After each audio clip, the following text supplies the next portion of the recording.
compagnie de l'entraîneur-chef des Tigres, Bruce Richardson. Bruce, tes commentaires sur ce match qui a été très difficile pour ton équipe? Oui, il est très difficile, c'est sûr et certain. Mais il y a du positif. Il y a eu nos jeunes joueurs qui ont eu beaucoup de temps de glace, on a pu évaluer. On a pu voir qu'est-ce qu'ils étaient capables de jouer à ce niveau-là. Et puis, pour ça, c'était du positif. C'est sûr que le résultat, on voulait un résultat différent, mais c'est sûr et certain quand tu as 7 gars qui sont pas dans l'alignement, ça a un impact, qu'on le veuille ou qu'on le veuille pas. Là. Je veux dire, on n'est pas stupide aussi en tant qu'entraîneur. Là. C'était ma prochaine question. Je sais que tu ne veux jamais te défendre avec ça, les blessures, mais ça a eu un impact, ça a eu un gros facteur dans cette rencontre-là. À un moment donné, il manquait de soldats, il manquait de joueurs de centre, il manquait beaucoup de choses. Écoute, c'est pas une excuse, puis je suis pas un gars excuse, tu le sais, vous le savez. La seule chose, c'est que c'est sûr et certain qu'un ou deux gars, quand ils sont dans l'alignement, c'est pas si pire, mais là, à un moment donné, il y a des joueurs qui ont été exposés à soir. On affrontait une belle machine de hockey à soir. Les Olympiques, c'est une belle équipe de hockey avec beaucoup de vitesse. Il y a des gars qui ont été exposés, mais on parle de 7 joueurs d'Impact qui jouent ces 2 premiers trios là, avec Nicolas Latulippe et Bexted qui étaient suspendus. Fait que c'est sûr et certain que ça a un impact, qu'on le veuille ou le veuille pas. Je serais menteur de rester ici puis commencer à trouver plein de solutions. Parce qu'il y a certains gars dans l'alignement qui ont quand même donné du bon hockey. Ils ont fait ce qu'ils pouvaient. Ils pouvaient qu'est-ce qu'ils pouvaient. Puis ils ont été mis dans des situations que peut-être nécessairement c'est pas dans leur habitude.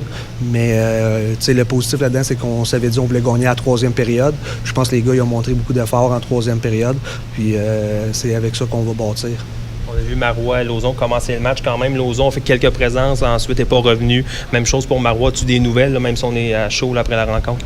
Oui, mais c'est des gars qui ont des blessures au bas du corps, mais la situation est faite qu'avec le nombre de suspensions et de blessures qu'on avait, on voulait le voir s'il était capable de nous donner du hockey en partant, mais on a vu après une coupe de chiffres que ça faisait pas. Là, fait qu'on a décidé de les retirer de l'alignement après une coupe de chiffres. Crois-tu qu'ils vont être là pour le voyage à l'extérieur cette semaine? Là, présentement, c'est trop de bonheur pour te le dire. Là. Je sais c'est quoi leur blessure, mais je pense que là, c'est Étienne qui les a évalués et qui a déduit qu'ils n'étaient pas à 100 %, ils n'étaient même pas à 50 %. Fait que là, je vais réévaluer demain. Là. Les gars ils vont avoir une journée de congé demain. On va réévaluer avec Étienne demain parce que je pense que la liste des blessés est allongée. C'est plate. Mais ça fait partie du hockey. Tu as parlé des points positifs des jeunes joueurs dont vous avez pu évaluer. Je pense à un jeune comme Antoine Lessard qui, vous avez rappelé hier, qui est mis dans une position où il y a beaucoup de temps de glace. Puis je pense qu'il a bien fait, vous avez donné de très belles présences. C'est le genre de joueurs-là, de choses-là que tu disais qu'on peut tirer du positif du match. Oui, il y a une belle avenir. Il y a une très belle avenir avec notre organisation. C'est des joueurs de ce type-là qu'on veut dans notre équipe avec un cœur, un gars qui compétitionne, qui bouge ses pieds, qui amène l'énergie. Il a injecté de l'énergie. Et puis c'est un gars, on l'a rappelé, mais il revenait d'une blessure lui aussi. Et puis on lui avait dit, regarde, c'était à discrétion. Puis il a marché de Saint-Hyacinthe à ici quasiment pour venir nous dépanner. Fait que merci à lui. Puis ça lui a donné une opportunité, mais ça nous a permis aussi. Il a joué dans des situations, je l'ai mis sur le powerplay en désavantage numérique. Je voulais voir ce qu'il était capable de faire dans ces éléments-là, parce que ça va faire partie peut-être de son identité. Et puis je trouve qu'il a bien fait ça. Est-ce que tu sais déjà d'avance si tu vas rappeler des joueurs au courant de la prochaine semaine? Là?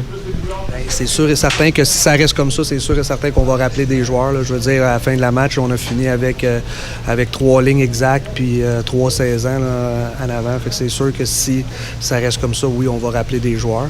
Mais on va s'asseoir avec Dan demain puis on va évaluer là, notre line-up avec Étienne aussi, là, parce que c'est plus lui qui va pouvoir nous dire si c'est des blessures de 24 heures ou c'est des blessures à long terme. Chez Hubert aussi s'en va cette semaine. Là. Est-ce qu'il va jouer mercredi, au du moins? Oui, il va jouer mercredi puis vendredi, puis il va partir après la game de vendredi pour son équipe. Il y a aussi Philippe Pirocta qui a été choisi pour son équipe nationale qui va partir. Fait que, comme qu'on dirait... C'est pas une situation facile. C'est pas une situation facile, mais il n'y a pas personne qui va... comment je peux dire ça, qui va s'en faire avec ça. Là, ça fait partie du hockey. Ça va donner d'autres opportunités, puis on va trouver une solution. Mais c'est sûr et certain qu'à un moment donné, si tu vas à la guerre, ça te prend des soldats. Et puis c'est pour ça qu'on va évaluer la situation demain.